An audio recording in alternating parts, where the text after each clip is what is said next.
I mean, we weren't morons like every other loser that's done this. I mean, we weren't a bunch of fuckos and retards who were just starving for attention. We fooled everybody. I mean, even if we hadn't, could you blame them for not noticing? I mean, who wants to think that their son, their student, their classmate, their peer, their employee is going to do something like that? There are no reasons, and you're all going to look for them, but you're not going to find them. So fuck you, fuck that, fuck the reasons, there are none. 2, 3, go. And we are the army of two. This is our high school, located in our town. It is our worst enemy. It is our nemesis. Fuck.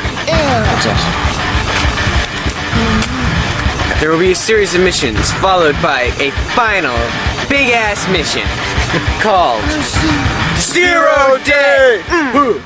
Hey guys, welcome to the 0 Day Iceberg. I'm a bit sick, so I'm sorry my voice sounds a bit weird.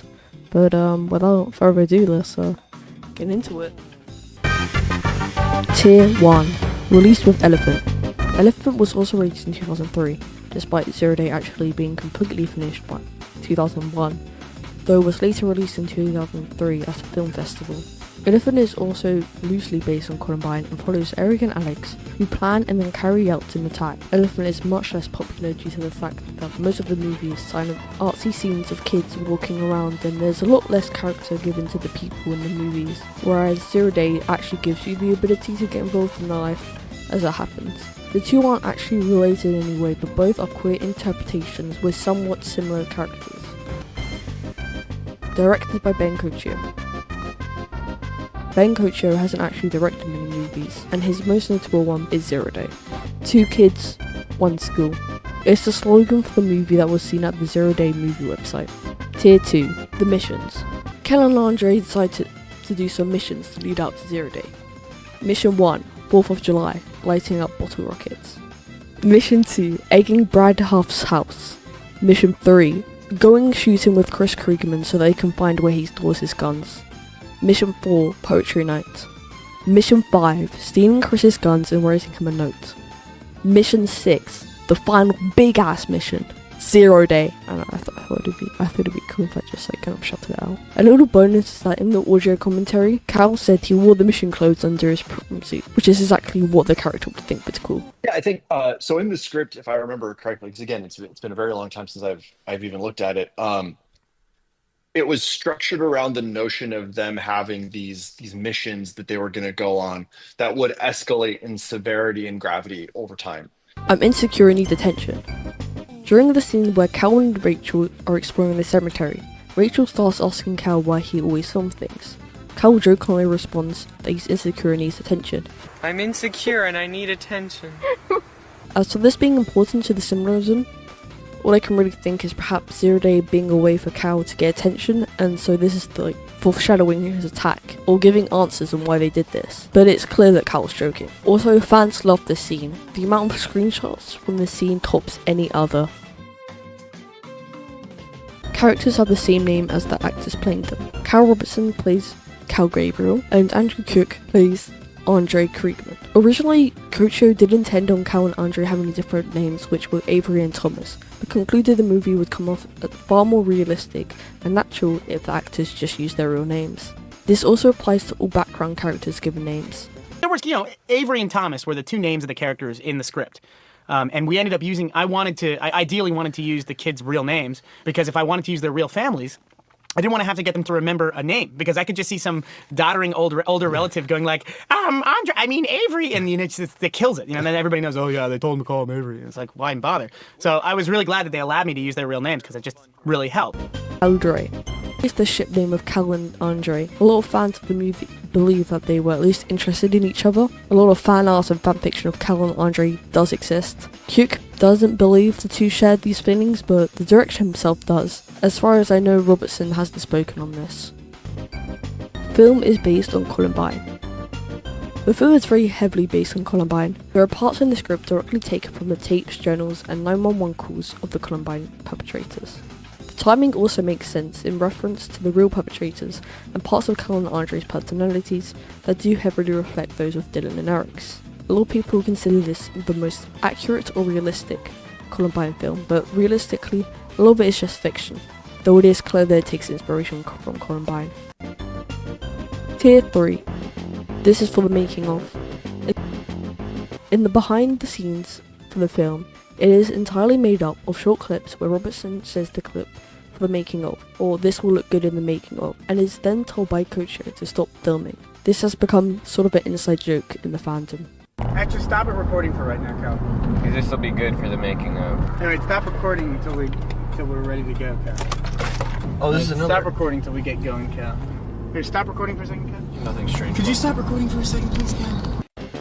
He's a natural selection. During the scene in which Andre and Cal are practicing with Andre's cousin comments that Cal's natural, to which Andre says, natural selection. He's a natural. Natural selection. This was the catchphrase of the Columbine perpetrator Eric Karras, which also plays in the next theory that Andre is meant to be Eric. The response is very outplaced, and the phrase natural selection is never used anywhere else in the movie. Andre is meant to be Eric, Cal is meant to be Dylan. Physically, this makes a lot of sense as Andre has brown hair and brown eyes, and Cal has blonde hair and blue eyes. The characterization also fits with Cal being a lot more shy, reserved and weird, but still having a girl interest in him, while Andre is a lot more angry and pessimistic, and overall believes a lot more outwardly that he is better than people, which was seen very frequently in Eric's journal. I know it was a written manifesto and wasn't the true reflection of his actual personality. Cal is also a Marilyn Manson fan, a trait that he shares with Dylan, as well as being more excited and talkative during the massacre, which leads up with the 911 calls and the victim reports of the Columbine massacre. It is also stated on the website that Cal was charged at 15 with marijuana possession, which lines up with him being Dylan as he smokes weed at 15 with his older brother.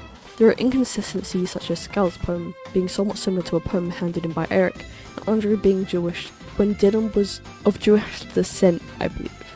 But overall, with the characterization as well as the fact that some parts of Cal's dialogue lines up directly or almost directly with Dylan's dialogue from the tapes, as Andre's lines up with Eric's, I think the attempt was for Cal to be a reflection of Dylan, and Andre to be a reflection of Eric. Also, Cal is a very good example of Dylan due to the fact that throughout the movie, he's quite manipulative towards people such as Rachel and Andre that aren't typically picked up upon. No professional cameras were used.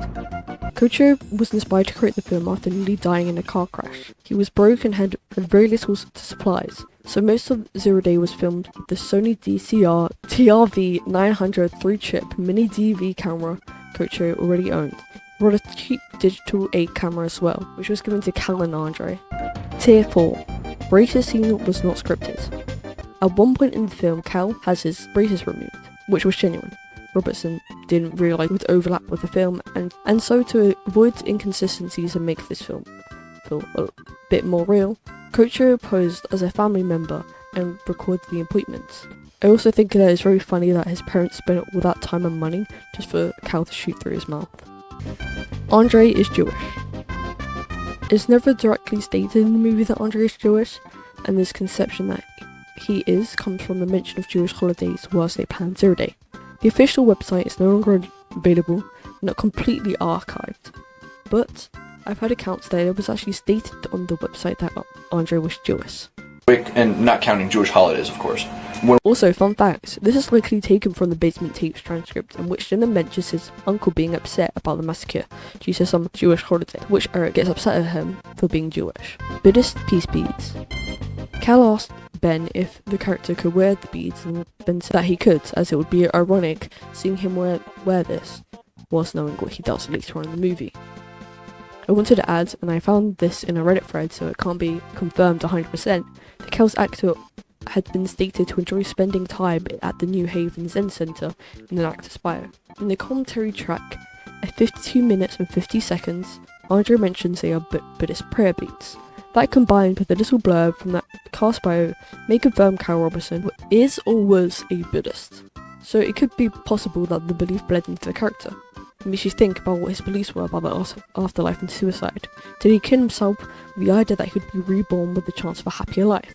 But it could also be that he was just an edgy atheist, throwing them because he thinks of Buddhism as the one good religion, without actually knowing much about it. Wearing the beads makes him feel superior and more enlightened than his probably majority Christian population at school and town, and he thinks they look cool. Real childhood home movies used in film. At the start of the movie, Cal's childhood birthday party is shown as well as home footage of Andre. These are both real home movies Coach got from the families. Also, the baby photo at the end of the credits of Cal is not him, it's his brother. Cal's baby photos were up on the wall and his parents wouldn't give them to Ben. Official website and police reports. The official website was set to look like it was a real database of information about the real Zero Day.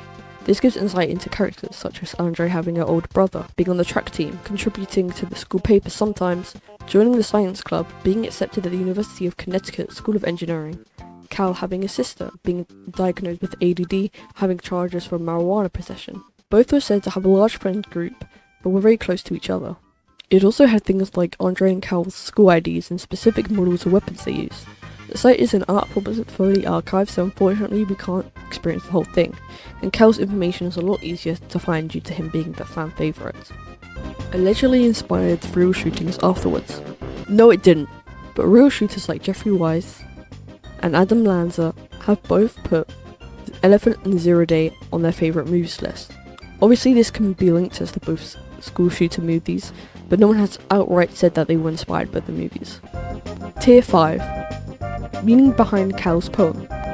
Ben Cocho wanted it to be a reference to a poem Eric Harris handed in, which was meant to be from the perspective of a fired bullet. A lot of lines and themes line up with the two. Cocho had given Cal a poem to follow, but Cal ignored this and decided to make it up, reenacting what an edgy teenager would do. The gun may be the perfect weapon, he said, standing between a rock and a hard place. But a gun is nothing without a bullet, I replied. I am my bullet. I live my life along the perfect, parabolic arch of purpose, meaning. And then there was that time that you stepped on the landmine, and I never forgave you. And you could feel the entire rise and fall of the Third Reich at your feet. It's a wasted life. Thank you.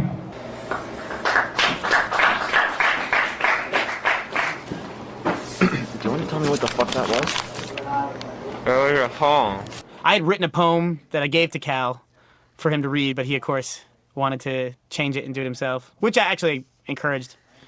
Because the whole point is it's not supposed to be a good poem. It's supposed to be the kind of poem that a kid like this would write, Right. which is going to be pretentious and awful and filled with bizarre symbology that doesn't add up to anything. And I love how actually no one clapped for real until he Right. said thank you, and then they all kind of politely start clapping. Right. This was the whole point. The way we did this scene was we got permission to do it, but we didn't tell anyone in the open mic night that we were going to be doing it. So actually most people thought this was for real. Car crash. Ben Cocho got in a car crash and it must have been gnarly enough for him to realise that time is precious and maybe he should work on that school shooting movie idea that he had. So shout out to that car crash. Thank you. Character in the limo scene is later shot and killed by Cal. Obviously, Cal didn't really like anyone in the limo and no one really liked him there, so it wouldn't really have an effect on how it went down. Movie mistaken for actual school shooting footage. This was and is still very common. Even on gore sites, if you look up Columbine, you'll likely find the school scene from Zero Day listed as the real library footage. This happens even on other corners of the internet, where footage and stills are passed off as actual Columbine footage. And for those that know very little about the case, this is believable enough to pass as the real footage. Kriegman and Gabriel last name symbolism.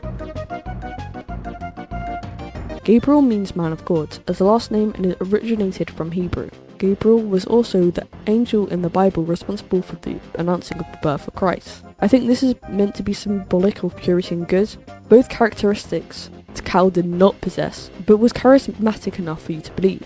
I think it's meant to be ironic, if it means anything at all. As for Andre, Krieg is German for war, meaning Andre's last name is essentially man of war, which makes a lot of sense in correlation to the whole army of two and mission metaphors throughout the movie. Man of God and Man of War being their last names is a very beautifully symbolic thing. Their last names represent how they approach Zero Day differently. Andre, despite being idealistic, is more strategic and his motivations are implied to be reactionary, whereas Cal's belief about Zero Day is that it was fate that his whole life was building up to. The movie takes place over 10 months but is filmed over one summer. This is incorrect. The movie actually takes place over 11 months. The movie is meant to take place over a longer span of time to try and make it more realistic, but was filmed over a summer. It shows that Ben Kocher is a good director and it's a good example of good cinematography. Ben Kocher's girlfriend wrote the note that Andre got in the 8th grade. During the bonfire scene, Cal reads a note that Andre throws into the fire from 8th grade. It's just the girl telling Andre he's funny. The note was inspired by a note that Ben Kocher was given by a girl in the 8th grade, but he couldn't find it, so he had his girlfriend write one. I think it's kind of pathetic that this kid kept a note from a girl from the 8th grade. I kept a note from a girl from the 8th grade. In fact, I was going to use that note. I couldn't find it, so I had my girlfriend write up a new one for you. And I had her dot the I's with hearts and other stuff. Oh, God. She did a great job. That I didn't notice. I didn't notice the Well, that was hearts on dark. the eyes. And Cal's just reading it right off the page. He does such a good job. And he says frowny face. I love that. No, I don't want you saying her name. All right? It's enough. That exchange between you guys always, to me, seemed like the most natural exchange. You really seem embarrassed. You did a great job. Well, it was in that scene. embarrassing. But I mean, it's not really a note from a real girl. I mean, you're acting. My God. We were? No, you really get used to the whole improv thing, and you forget that you definitely. guys are actually acting. Casting for Zero Day. Yeah, so the biggest misconception I think is that we got scouted, that Cal and I just got scouted from like a high school or something, which is not what happened. He and I had both been doing classical Shakespeare acting for many years together. We grew up in a town called Stratford, Connecticut, which, as you well know, there's a Stratford, UK, Stratford upon Avon. And so those are sister cities. They each have dynamic like Shakespeare festival theaters. And the American one closed in '89. And so throughout the '90s, there were various attempts to revive it. We were involved in that sort of revival attempt. We were students in the like acting academy there. So we did, all sorts of scene study and scene work together. We did Midsummer Night's Dream together. We did all sorts of different shows and stuff. So we had a really good dynamic in terms of sort of knowing each other's rhythms on stage and in like scene work and things like that. And so there, at the time, it's probably a website now. It is a website now. But back then, it was a paper magazine newspaper that came out every week called Backstage. And if you lived close enough to New York, which we did, we lived about an hour and a half outside of Manhattan, you could get it mailed to you. So it came out on Wednesday or Thursday. You'd get it in the mail on Thursday or Friday. And it was a bunch of industry news, articles, gossip, stuff like that. But the back half of it generally was all casting notices. And there was one that was there. It was like 2 teenage boys for a coming of age story or something sort of innocuous and, nebulous like that. And I, packed my headshot into an envelope, dropped it in the mail, didn't think about it at all after that. And then eventually started an email correspondence with Ben, who'd said, hey, I got your headshot. We're going to be holding auditions in June. At this point, it was November, something like that, maybe. And so every once in a while, I'd get an email from him saying like, hey, still interested. Why don't you come out for the audition? Okay, great. But again, like whatever. And then the audition was coming up. So I said to my parents, hey, there's this audition. It's about 45 minutes away. They want us to come in on Sunday. I have to bring a friend, or they asked me to bring someone with me. I'm going to bring Cal. Can you do my driving, essentially? Because I was like 15 or 16 at the time. Mm-hmm. And I didn't have my driver's license. And so my parents drove us up there. Ben and Chris were holding 2 days of auditions, Saturday and Sunday. I think they might have seen 30 or 40 people on the Saturday and maybe 30 or 40 on the Sunday. I want to say we were the last ones to audition on the Sunday. We might have been like second or third to last, but we were very, very close to the end. And it was funny. They were doing it in like the meeting room of a train station. And so we got there, and if you've ever been to like auditions or anything, it's usually just long rows of people who kind of look exactly the same as each other because you're looking for a type, right? So it's just going to be people who are just slight variations off of each other. And we got there, and I don't think we really looked like anybody else. It was the audition pool was primarily from like fairly affluent areas of Connecticut. So there was sort of like I don't want to be dismissive of anybody, but there was like the popped polo shirt kind of guys, which is not what we were and still aren't. So we just showed up and we each did a monologue. I did a Chekhov monologue, and I think I might have done like the prologue to Henry V or something like that. I honestly don't remember what Cal did. And then they had us just do some like scene improv stuff from the script. We left, I want to say that day or the next day, we got a call from Ben saying, hey, I want you to put yourself on tape. And at that point, I think he might have given us the complete script. We knew going into it what the general concept was, but we didn't know any of the details. We knew school shooting movie, but like, that's it. And then we got the script. The wisdom and genius of 16-year-old boys walking around our public high school with this script in our hands, 200 pages of like, we're going to go shoot the school, like dialogue. And just passing each other in the hall and being like, "Hey man, did you read this line where you say I want to fucking kill everybody?" And you're like, "Oh yeah, that's a good one. Okay, cool." Like no concept at the time of how stupid that was. And then eventually a few days later, we went to my house, we went in the basement. The tape is somewhere on the internet. I think if you find the making of featurette on YouTube, there's clips interspersed there of us doing that screen test. And yeah, that scene ended up being sort of the basement night before sequence, like the suicide tape scene. And then from there, I think we had to actually mail a physical VHS cassette, so it took a few days to get to him. And then pretty much from there, it was a done deal. He came and met with our parents. And from that point forward, pretty much until this day, Ben has just been a fixture in both of our lives ever since. Like the older brother we never really asked for, but now we just have. So yeah, that was the process. Tier 6. Book Cal is referencing in the making of is lost media. During the behind the scenes, Cal describes a book from his childhood, but basically no one has been able to track it down or figure out what the book is, making it lost media. This is like that part in that alien book where the aliens abduct the soldiers and they take them to this place, and so they think it's heaven because it's all their like these houses and they resemble it to be like Earth. And they go in and they find like their families in there. They're like, "Oh damn it, we must have died and we're all in heaven now." And then they end up all eating them. I have never heard of that ever. Swastika symbol burning. In the commentary track, Andre said that the scene could have been taken out, but Ben said it was essential as it was what edgy teenagers would have done, thinking that it was cool and not taking the weight of what it actually meant. I think this is also meant to be a nod towards Columbine. Eric and Dylan both shared somewhat Nazi-aligned beliefs. I'm pretty sure Eric owned a knife with a swastika on it. Also in Hitman for Hire, the Columbine Perpetrators class project that was always used as evidence of it being premeditated, despite the movie actually being a sequel of a play written years earlier by a different student. There's a scene where they burn letters on the ground, so it could also be a reference to that.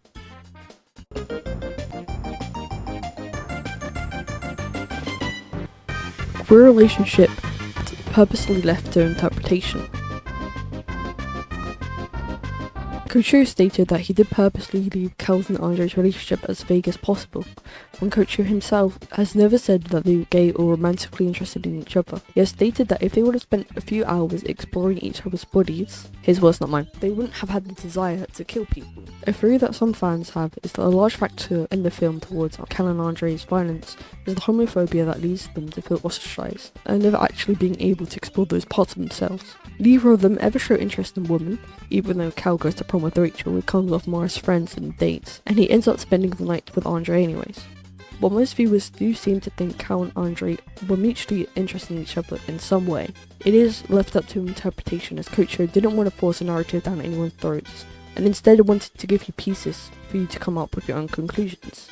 Also, while Andre's actor has been contacted and said that he doesn't believe they were romantically involved or interested in each other, as far as I know, Cal's actor hasn't spoken on it, but knowing that he's conservative, I don't think it would be anything positive either. Song Z Eliminator Jr. by Sonic Youth. It's a song featured in the opening credits of the movie. The lyrics of the song don't seem to have any huge shared themes with the movie, the lyrics just kind of sound like a vaguely angsty alternative song. Ben's Lake House. Ben's Lake House is the crewman's family summer home in the movie. They had hours and hours upon footage of the whole day of 4th of July. All three had thought that it would be substantial to the plot as they spent the whole day shooting, but it turned out to be useless. It was also the first scripted scene that they did. Happy Face Self-Harm Scar.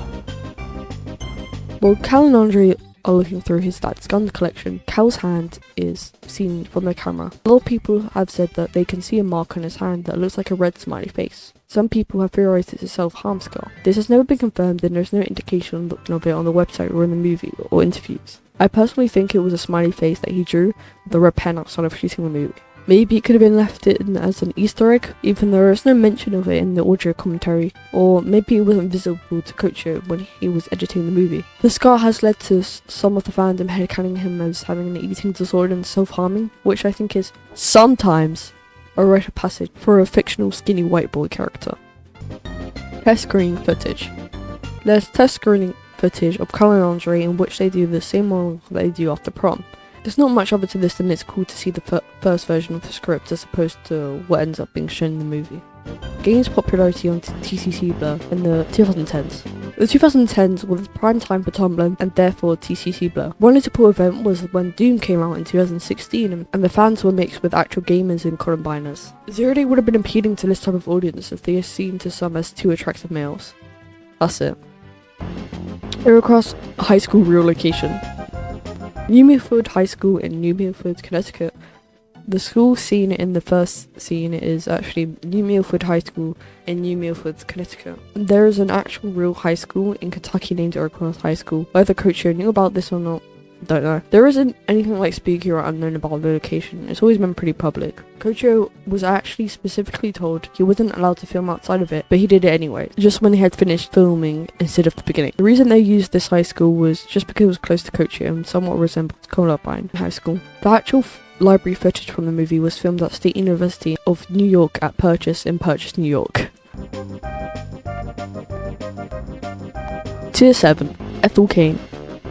In a now deleted Tumblr blog, Ethel Kane made a fan cast and Cal Gabriel was cast as Willoughby Tucker. An additional piece of information is fascinated by the fascination that Columbiners have for Eric and Dylan. Explicit/dead dove fanfiction. As with any fandom, fanfiction exists. Zero-day fanfictions are just run-of-the-mill fanfictions, but obviously there are concerning ones. The gruesome ones generally have a theme of necrophilia and assault. People can write whatever they want, free will and everything. The genuinely explicit ones aren't a problem. Obviously, most fanfiction just ends up being smart anyways. Burning all their belongings.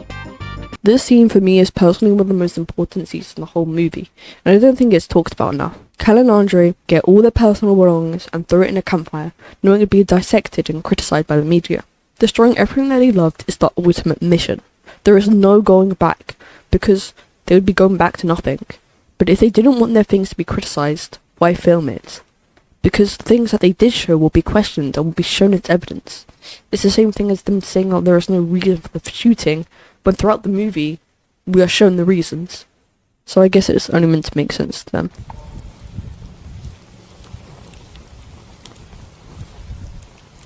So how much stuff have we burned? I'd probably say like $2,500–3,000. Yeah, I can go with that. Shit. We gotta do it now. I think we just burned all of our worldly possessions. Everything. So what's going on with you in the prom? Are you still going with that chick? What chick? That Rachel bitch. Yeah. Why? Why not?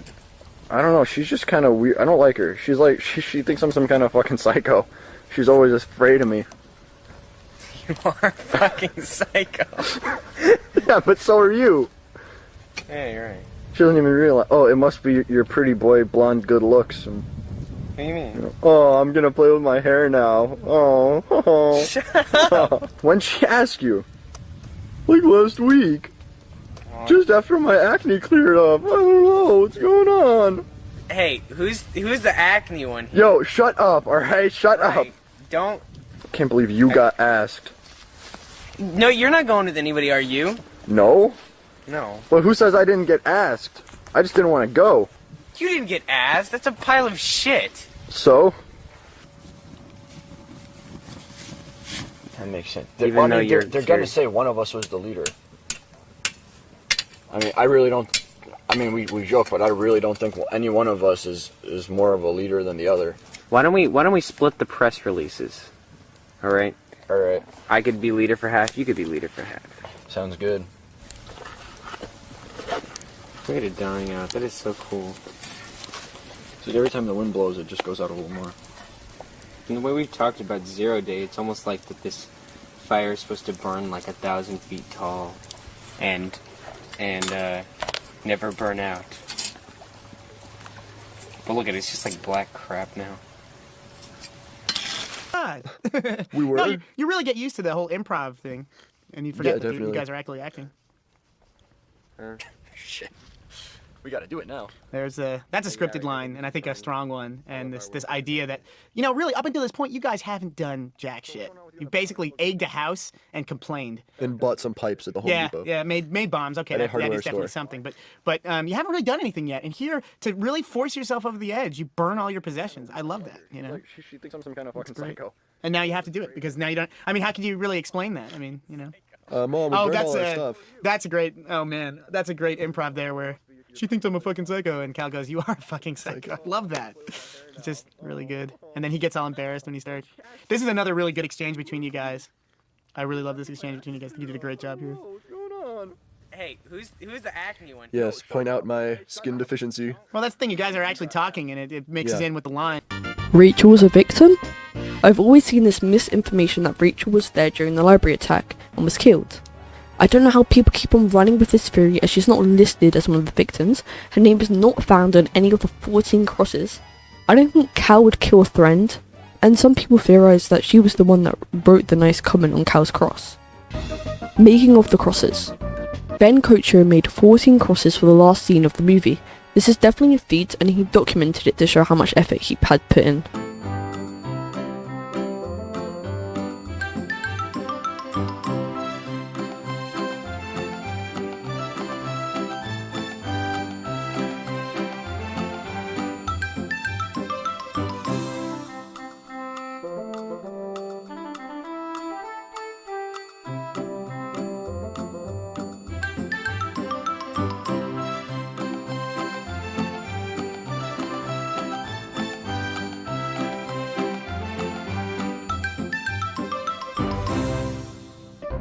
Kriegman's charges. On the now archived Essex County's Sheriff's Department, there is a lot more additional information, such as the charges of the Kriegmans. Charges against Jihad and Johan Kriegman. Andre Kriegman's parents were the focus of a criminal investigation based on the fact that Jihad Kriegman's firearms were used in the attack, and that the alteration of the shotgun and the construction of the pipe bombs had occurred in the Kriegman house. Johan and Jihad Kriegman were charged with 9 counts of criminal negligence, 1 for each pipe bomb constructed, and 1 each for the revolver and shotgun Andre Kriegman obtained from his father. Parents were able to plead to a lesser charge. They did not serve jail time. Charges against Chris Kriegman. Chris Kriegman, although exonerated by Kriegman and Gabriel, was the focus of an investigation into whether or not he had any knowledge of Kriegman and Gabriel's plans, and if he indeed had given his consent for them to use his firearms. Chris Kriegman was cooperative from the police up until he was charged with 3 counts of unlawfully providing or permitting a juvenile to possess a handgun. At this point, he retained legal counsel and communicated with law enforcement through his lawyer. Chris Kriegman was eventually acquitted of the charges. The tapes played a large part in this case. The prosecution repeatedly argued that the tapes and Kriegman and Gabriel's statements on them should not be considered as evidence, due to the possibility that they could have been intentionally faked. The jury sided with the defense in the end, which cited Chris Kriegman's cooperation with law enforcement and used the tapes to support the case. Chris Kriegman, desiring to avoid the notoriety as a possible accomplice, eventually left New Stratford. 0-day audio commentary. Ben Kocher, Andrew Cook, fuck, I can't say his last name, later joined by Calvin Robertson, comment over the movie and add additional detail. It was vital to this video, and I want to thank the person who uploaded it. Every clip and video will be linked in the description below. Tier 8. Their mission outfits. In an interview, Andre said that there was a scene where the army of 2 went to Goodwill to pick up their mission outfits. Actually, I think the very first one that we shot didn't actually make it into the movie, and it was just going to the mall and buying their outfits. And so one of the very first things we ever shot was at a mall in upstate New York. We walked around with a camcorder and shot in a mall and just improv for, 2 hours or something, and went to some random department store and we're looking at t-shirts, or went to the Salvation Army or Goodwill or something like that. So yeah, the opening scene of the movie was almost just 2 kids shopping. A little clip of it can be seen in the making of. See, this is how I'm gonna work, I think, to some degree, unless it really screws you guys up here. Stop recording. Unseen 48 hours of footage. Ben Kocher has stated that there is an estimated amount of 48 hours worth of footage consisting of deleted scenes and retakes. Victims based off of real victims. The dialogue in the library scene matches with what was supposedly said in the Columbine library shooting. I say supposedly because there are slightly different accounts. Lord of the Flies. Got Lord of the Flies. I had to read that for a book report in 8th grade. What'd you think? I thought he kicked ass, actually. After their plane is shot down, a group of boys are marooned on the island. With no adults to guide them, each of the boys must choose between the opposing forces of order and chaos. The book explores the dangers of mob mentality and terrifying scenes of violence and torture. They become more and more desensitized, a bit like the missions that Andre and Kel do. While the missions pale in comparison to the massacre that they commit, they did do the missions for a reason. I also believe that the themes match up. The tensions between man's urge for savagery and the controlling nature of civilization, and secondly the loss of innocence. In both plots, the boys are edging each other on, and together are committing acts of violence. They all become one. 9/11. Zero Day was said as if 9/11 never happened, which I think doesn't really matter as much as they were both dead when 9/11 happened, but obviously during filming it actually did happen. This is actually September 12th, 2001, or September it really? 13th, 2001, yeah. It's like right after September 11th, which I think helped. Thank you so much, you guys made it. I know my voice is very annoying, and I just want to say thank you to everyone for the kind words and help, and I really appreciate it. Bye. Jesus